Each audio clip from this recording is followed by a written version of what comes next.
Buenas tardes a todas y a todas. Muchas gracias por acompañarnos el día de hoy. Está con nosotros la doctora María Elizabeth Álvarez Sánchez. Es coordinadora de la maestría y doctorado del posgrado en Ciencias Genómicas. Fue responsable del posgrado de Ciencias Genómicas de 2011 a 2022 y de la licenciatura en Ciencias Genómicas de 2012 al 2020. Además, fue coordinadora de 5 diplomaturas en investigación genómica y de un coloquio internacional en investigación genómica. Es egresada de la Facultad de Química Farmacéutica Biológica de la Universidad Veracruzana Campus Jalapa. Posteriormente realizó estudios de maestría y doctorado en el Departamento de Patología Experimental del Centro de Investigación y Estudios Superiores del Instituto Politécnico Nacional, el CINVESTAP, hasta 2001, y en mayo de este mismo año inició sus estudios postdoctorales en el Instituto de Investigaciones Biomédicas de la UNAM, en el Departamento de Biotecnología y Biología Molecular como profesora asociada hasta 2003. En febrero de 2004 ingresó a la Universidad Autónoma de la Ciudad de México y hasta la fecha es profesora investigadora del posgrado en Ciencias Genómicas. Además, es miembro de la Sociedad Proteómica desde 2010, así como socia numeraria de la Sociedad de Bioquímica desde 2012 y pertenece a la Sociedad Mexicana de Parasitología. Muchas gracias por acompañarnos el día de hoy, doctora, con la ponencia Búsqueda de alternativas farmacológicas para la tricomoniasis. ¿Qué tal? Buenas tardes. Muchas gracias por la invitación y bueno, como mencionar muy amablemente, el título de esta plática es Búsqueda de alternativas farmacológicas, le puse seminaturales para el tratamiento de la tricomoniasis. ¿Pero qué es la tricomoniasis? La tricomoniasis es una infección de transmisión sexual crónica no mortal que afecta al humano y que es ocasionada por un parásito, como vemos aquí en esta fotografía, por un parásito protozoario que tiene una movilidad de tipo vibratoria y adireccional y está formada por 4 flagelos, tiene 4 flagelos anteriores unidos a una estructura que es el cinetosoma y un flagelo recurrente adosado a una membrana ondulante. También posee pues un núcleo y tiene como eje a esta estructura que es un axófilo que sale por la parte posterior. Toda esta maquinaria motora le permite a este parásito pues andar en medios líquidos y transportarse de un sitio a otro. Este parásito afecta a más de 270 millones de casos anuales y en México se presenta hasta la semana 41 16.175 mujeres con esta infección y 859 hombres. Ustedes se dan cuenta que la gran cantidad de personas afectadas son mujeres y ahorita vamos a ver por qué. Y bueno, con respecto al 2021, pues esta cifra hasta esta semana 41, pues ya va más ascendente en el número de casos y puede ser que este número de casos esté subestimado, ya que esta infección por este parásito no es obligatoria reportarla al sistema del sector salud y no pertenece a ningún sistema de vigilancia epidemiológica. En México, los estados que tienen una mayor incidencia de este parásito son Veracruz, Puebla, Chiapas y la Ciudad de México. El ciclo de vida de este parásito, por ser el humano el único huésped natural en donde puede encontrarse, pues bueno, la transmisión es de persona a persona, siempre es por transmisión sexual. El parásito se multiplica a partir de una división llamada fisión binaria, cleptopleuromitosis, en donde pues empieza a dividir a partir de unas estructuras microtubulares que polarizan a estos microtúbulos que son parte del citoesqueleto del mismo. Hacia unos extremos se polariza hacia unos atractóforos que pues pueden hacer la función de un centrosoma y que bueno, se divide y da lugar a células hijas idénticas. Existe una serie de signos y síntomas clínicos que puede presentar el hombre y la mujer cuando tiene tricomoniasis. Yo les hablaba de un mayor número de casos en la mujer porque el hombre es portador y generalmente asintomático de esta parasitosis, de esta infección. En la mayoría de los casos es considerado portador y no presenta ninguno de estos signos y síntomas clínicos como son descargas uretrales y descargas vaginales, el prurito en los genitales, dolor abdominal, dolor durante las relaciones sexuales, es la dispareunia, eritema y edema uretral vaginal, un flujo abundante, maloliente, amarillo verdoso, es bastante maloliente, huele como a pescado podrido y más adelante les voy a hablar que existen moléculas llamadas poliaminas, que son aminas alifáticas, que le dan este olor característico a esta infección. Se tiene flujo espumoso y pues la mayoría de las mujeres son las que sufren este síntoma. Aquí está en el 2% de las pacientes un signo característico que son pequeñas hemorragias localizadas en el cérvix que se denomina cérvix de fresa y que da una serie de sintomatología. Aquí se ve una secreción espumosa que nosotros categorizamos como un nido de tricomonas que es espumosa, blanca y bastante maloliente. Las consecuencias de sufrir esta infección en el caso de la mujer pueden ser abortos, partos prematuros, la ruptura de la placenta por la acción de muchas moléculas que degradan lo que es la matriz extracelular de estos sitios, susceptibilidad al cáncer cervicouterino, inflamación pélvica típica y predisposición al contagio de VIH. En el caso del hombre, las consecuencias pueden ser infertilidad. Esos flagelos que les mostré, el parásito puede enredarlos con los flagelos del espermatozoide y evitar la motilidad y movilidad de los mismos y pues causar esta infertilidad. En el caso también de la tricomoniasis masculina puede haber daños a tejidos y una predisposición también al cáncer. Yo les hablaba del olor característico de esta infección. Es debido a moléculas que son llamadas aminas alifáticas, que son las poliaminas, como la putrescina, la cadaverina, la espermina y la espermidina.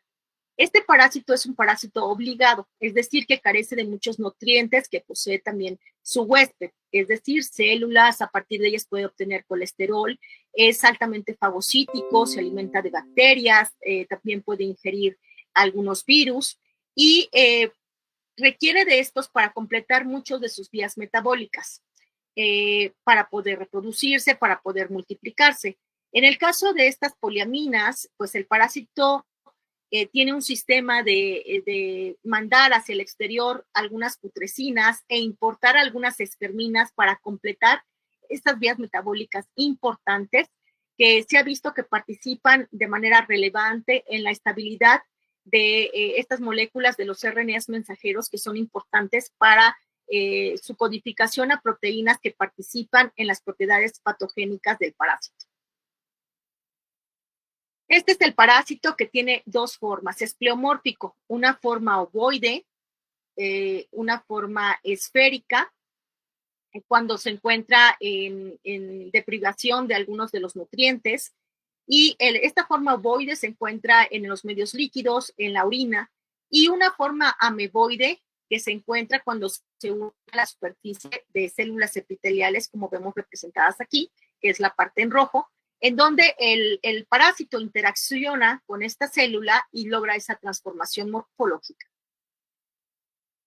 El cultivo de este parásito nos permite hacer un diagnóstico y el medio en el que se puede cultivar in vitro va a ser un medio rico en extracto de levadura, maltosa, que es elemental para el parásito para poder crecer.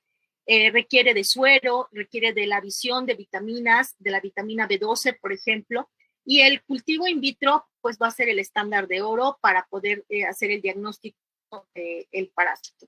También puede hacerse el diagnóstico clínico a través de la sintomatología, pero en ocasiones pues puede haber casos que sean asintomáticos y bueno, pues no referirse en este caso a un diagnóstico clínico para poder evidenciarlo, ¿no? Se puede también evidenciar al parásito a través del exudado en fresco y a través del Papá Nicolau cuando se acude a estas revisiones periódicas que se tienen que hacer.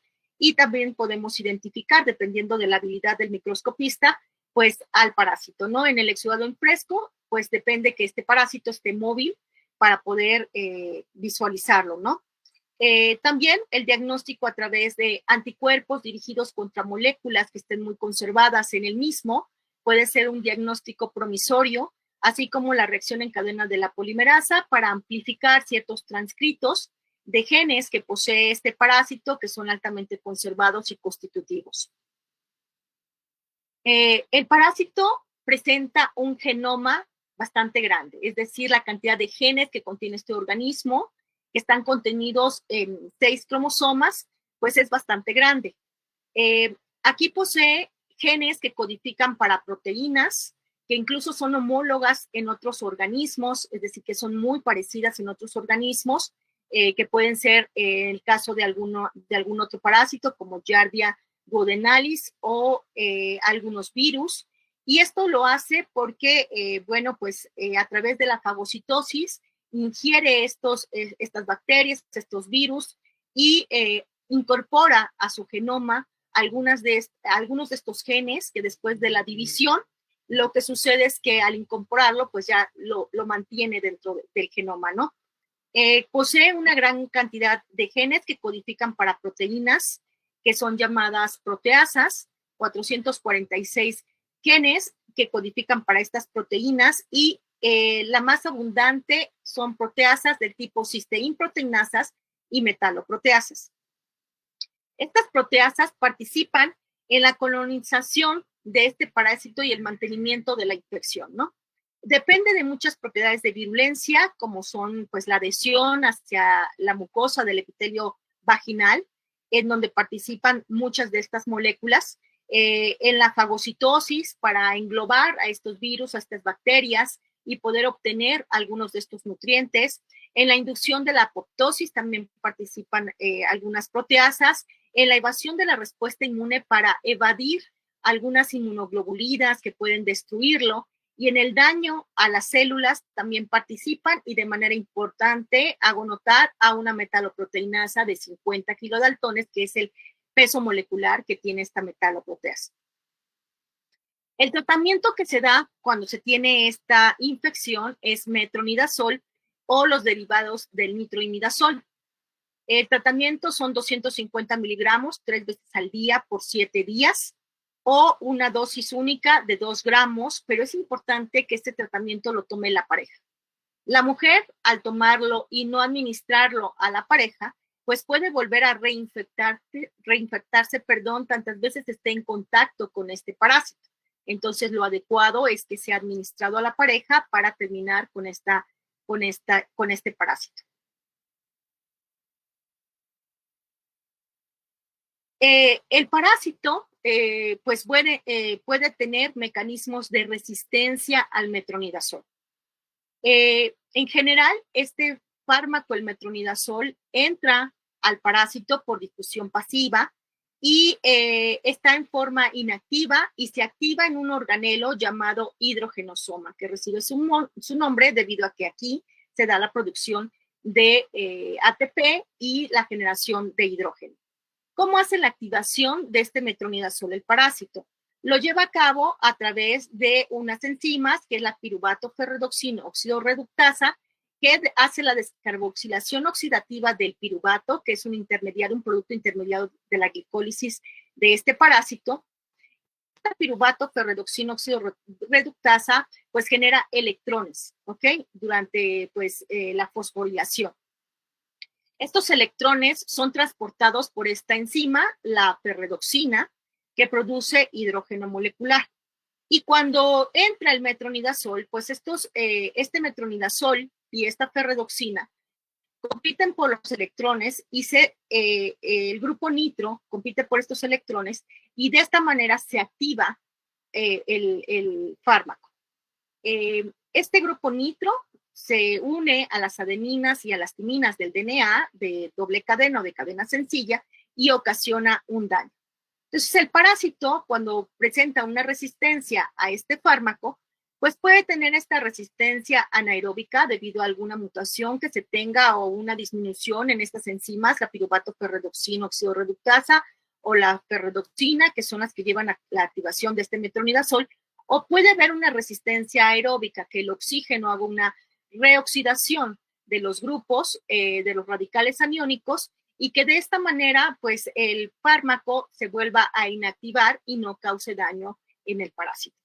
Es por eso que, dada esta resistencia que puede presentar el parásito, se buscan nuevos fármacos como alternativas farmacológicas para el tratamiento de la tricomoniasis. ¿Sí? Existen muchos factores que pueden influir en la patogenicidad del parásito. Sabemos que el parásito se enfrenta a un ambiente hostil en el tracto genitourinario y que tiene muchas fluctuaciones a nivel también de ecología, ¿no? A nivel de bacterias y también fisiológicas. Y esto ha hecho que el parásito desarrolle mecanismos de contacto dependientes o independientes de este, que explicarían en gran medida pues la gran exacerbación de mucha sintomatología que puede producir el mismo, ¿no? Por ejemplo, en el nicho genitourinario tenemos una alta abundancia de cationes, cadmio, calcio, zinc, hierro, y también la presencia de hormonas. Se ve que el parásito se ha estudiado que se tienen receptores para estrógenos y progesterona, de ahí que pues pueda marcarse la gran relevancia que tienen estas hormonas para el mismo, y vive en pHs o se encuentra en pHs de 5 a 7. Por lo tanto, cuando se encuentra presente el parásito en el tracto genitourinario, existe una disminución de los lactobacilos que viven en un ambiente pues, más ácido.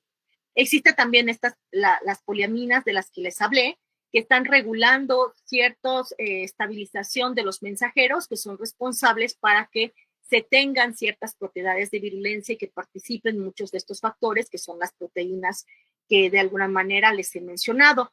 También hay factores dependientes que son de la tricomona, ¿no? Una coexistencia con algunas bacterias que viven en el tracto urogenital, que hacen una simbiosis como Mycoplasma hominis, y también pues los mecanismos que les hablé, la adhesión hacia la mucosa, la fagocitosis, la hemólisis, es decir, la lisis de los eritrocitos, para que se obtengan algunos nutrientes y en especial el hierro, que favorece la multiplicación y el crecimiento de este parásito. Y hay otros mecanismos independientes como factor de desprendimiento celular, que nos habla de tricomoniasis más en donde existe pues la penetración del parásito a capas más profundas del epitelio, ¿no? También tiene un virus de doble cadena, existe una clasificación de los aislados de tricomonas en base a la presencia de este virus de tipo 1 o de tipo 2. El de tipo 2 es el que lo tiene presente y el de tipo 1 es el que no tiene presente este virus de doble cadena de RNA. Y pues la participación de las proteasas. Mucho se ha estudiado acerca de la tricomoniasis y el hierro. El hierro que está muy disponible durante la menstruación, por ejemplo, y que también la adquiere de estos eritrocitos, puede regular muchas de sus moléculas, entre ellas adhesinas, que participan en la adhesión del parásito hacia la célula blanco, la participación de algunas proteasas que son reguladas positiva o negativamente por este hierro. Y también yo les mencioné que su forma era ovoide, pero que cuando existía una carencia de alguno de los nutrientes, en este caso del hierro, este parásito se hace en forma esférica e internaliza estos flagelos y también a su membrana ondulante. Esta forma esférica puede rápidamente revertirse cuando se adicionan esos nutrientes al medio de cultivo y vuelve a tomar esta forma ovoide.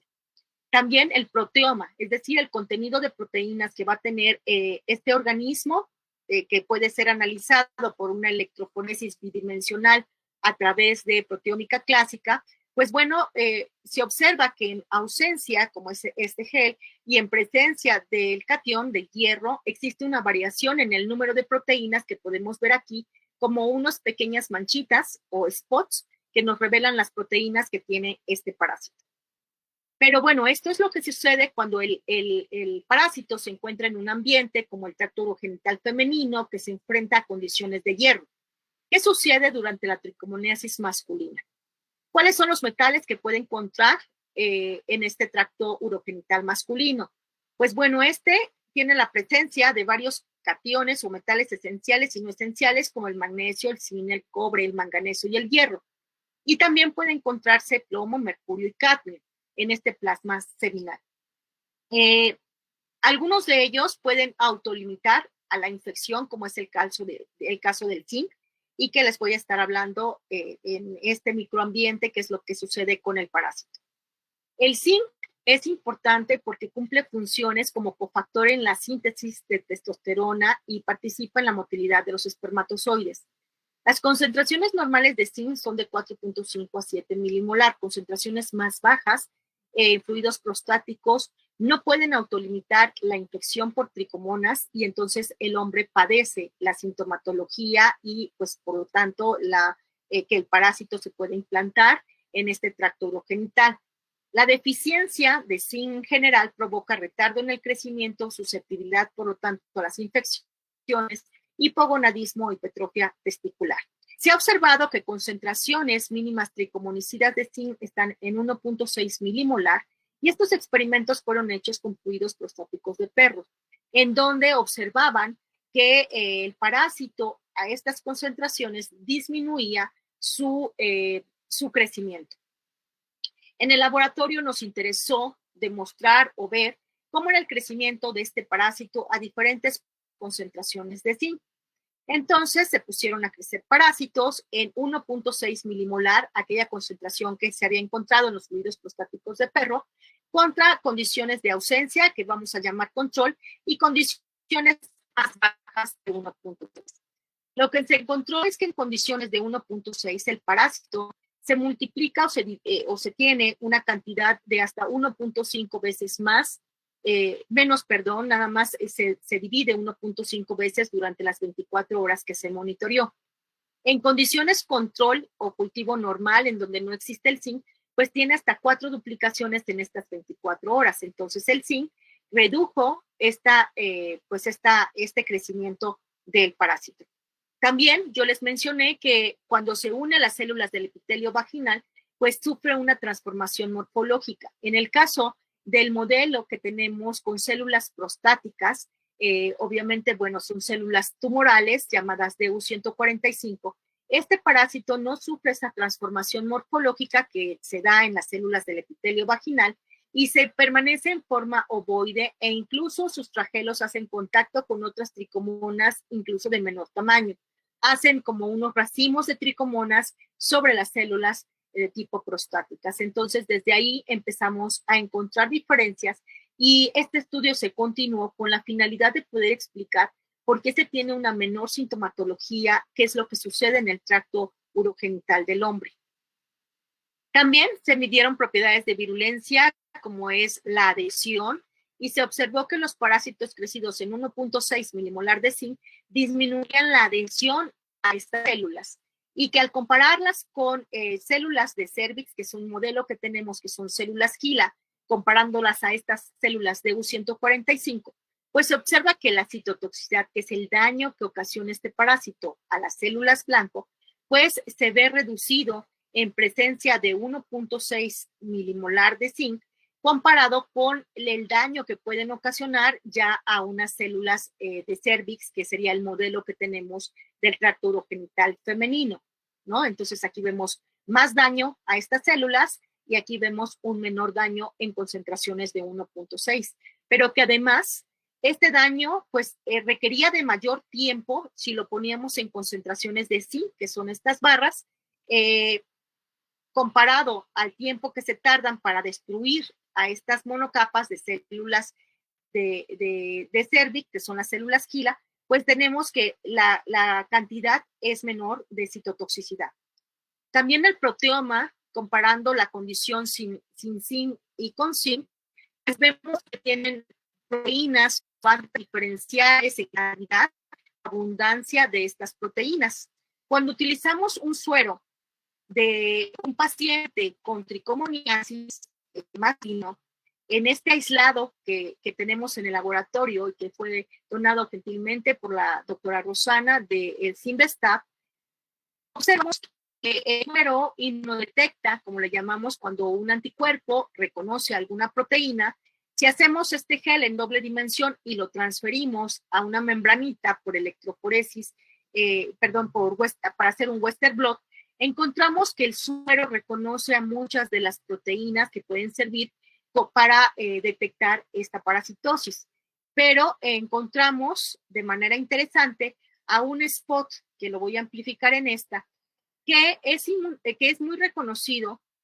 Aquí tenemos un aislado femenino de tricomonas, que fue aislado de una mujer con tricomonas, y que lo crecimos en ausencia de zinc y después crecimos en presencia de este catión. Vemos que el suero de hombre con tricomoniasis reconoce a esta proteína, el suero lo reconoce, pero no el de una paciente con tricomoniasis femenina. Y el suero de personas normales, pues no reconocen este spot.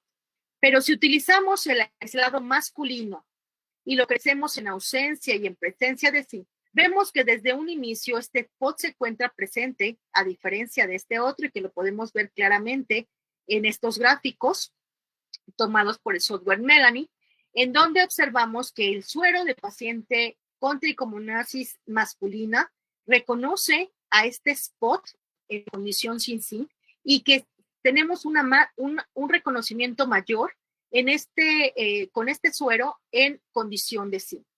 De ahí que al no encontrarla en el suero de las personas sanas y tampoco que está inmunoreconocido por suero de una paciente que sufre de tricomoniasis femenina, entonces podemos decir que esta proteína puede servir para diagnosticar la tricomoniasis masculina de manera específica. Pues bien, conocíamos que pues era inmunoreconocido esta proteína, pero no sabemos, o en ese momento no sabíamos de quién se trataba, ¿no? ¿Qué proteína era? Para eso utilizamos una identificación por espectrometría de masas. Identificamos muchas de las proteínas que les mostré que eran inmunoreconocidas en esta doble dimensión por el suero del paciente, pero esta específicamente, que es el spot 6, que yo les mostré que era específica para la tricomoniasis masculina, es del tipo metalopeptidasa. Y bueno, el gen que codifica esta metalopeptidasa, pues es un gen que nosotros llamamos MP50, que es de un tamaño molecular de 1320 pares de bases. Se monitoreó a través de RT-PCR, que es metodología por biología molecular, el transcrito, es decir, el RNA mensajero que codifica para esa proteína que les he estado mostrando, y se observa que los parásitos crecidos en condiciones de zinc tienen una mayor expresión de este transcrito comparado al que tiene la ausencia de zinc, y que en el aislado femenino crecido en condiciones de zinc podemos ver este transcrito, pero no de manera basal como lo hacemos en el aislado masculino. Cuando detectamos la proteína utilizando un anticuerpo que se realizó contra la proteína que se hizo en el laboratorio llamada proteína recombinante TBMP50, encontramos que esta proteína pues es mayor la cantidad cuando se analiza los parásitos crecidos en zinc que con respecto a los que son crecidos en ausencia, lo cual correlaciona que a mayor abundancia del transcrito, pues mayor cantidad de esta proteína. También se llevó a cabo un análisis cuantitativo de cuánta cantidad de este transcrito se tenía, y pues aquí es evidente que es mayor la cantidad de ese transcrito en el aislado masculino en presencia de zinc. Y bueno, también se hizo una microscopía confocal para ver a los parásitos que habíamos crecido en presencia de zinc y que queríamos nosotros analizar si esta proteína se encontraba en el citoplasma del parásito, utilizando para detectarla el anticuerpo anti la proteína recombinante. Lo que obtuvimos es que el parásito tiene mayor cantidad de esta proteína en el citoplasma en presencia de zinc con respecto a los parásitos que están crecidos en ausencia del catión, ¿no? Y que además, por otros tipos de análisis, vemos que esta proteína es secretada por el parásito y que eso es de gran relevancia porque es de gran relevancia para un factor de virulencia. Bueno, entonces lo que continúa es utilizar a esta proteína para tratar a los parásitos que puedan ser resistentes al metronidazol. Entonces, en la búsqueda de algunas alternativas farmacológicas y ver si se tiene alguna actividad contra esta proteasa, utilizamos unos compuestos donados por la Universidad de Yucatán, por la Facultad de Química, en donde tenemos una colaboración muy estrecha, a las antraquinonas, que son compuestos sintéticos obtenidos a partir de principios de plantas. Estas antraquinonas utilizamos el lucidin isopropiléter y pusimos a crecer a los parásitos en presencia de estas antraquinonas y les medimos el daño que pudieran hacer a las monocapas. La antraquinona en diferentes concentraciones pues disminuyó el daño que el parásito hace a esta monocapa. Aquí está a 10 y aquí está a 5, y siempre comparándolos con parásitos crecidos en presencia de metronidazol, que es este de aquí, que disminuye también la citotoxicidad con respecto a los parásitos que no son tratados ni con el metronidazol ni con las antraquinonas. Cuando analizamos la actividad de la proteína MP50 en ausencia de cualquiera de estas antraquinonas, observamos pues que el metronidazol disminuye esta actividad y de manera interesante, dosis dependiente, disminuye considerablemente esta antraquinona la actividad de TBMP50, igual que su transcrito. Okay, el transcrito que codifica la proteína también es reducido en presencia de antraquinona, incluso en mayor que el metronidazol.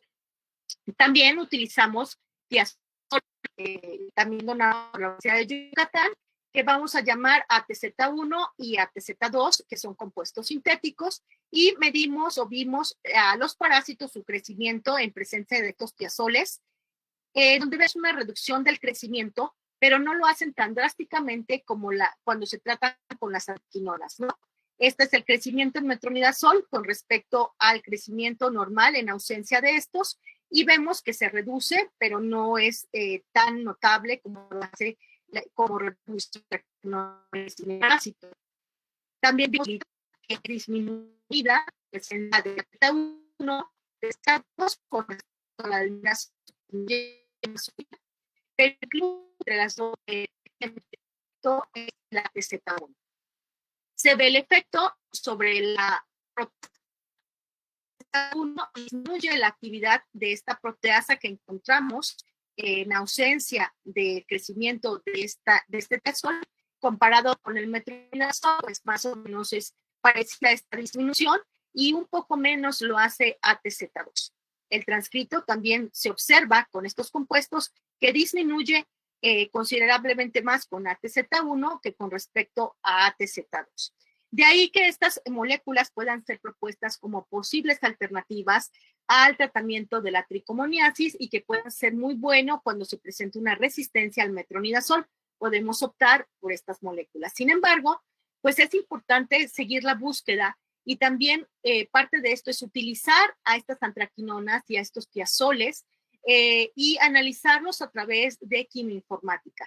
¿Qué es la quimioinformática? Es la búsqueda de moléculas, en este caso tricomonicidas en bases de datos, para hacer un tamizaje de estas moléculas que cumplan ciertos criterios llamados descriptores moleculares o reglas de Lipinski.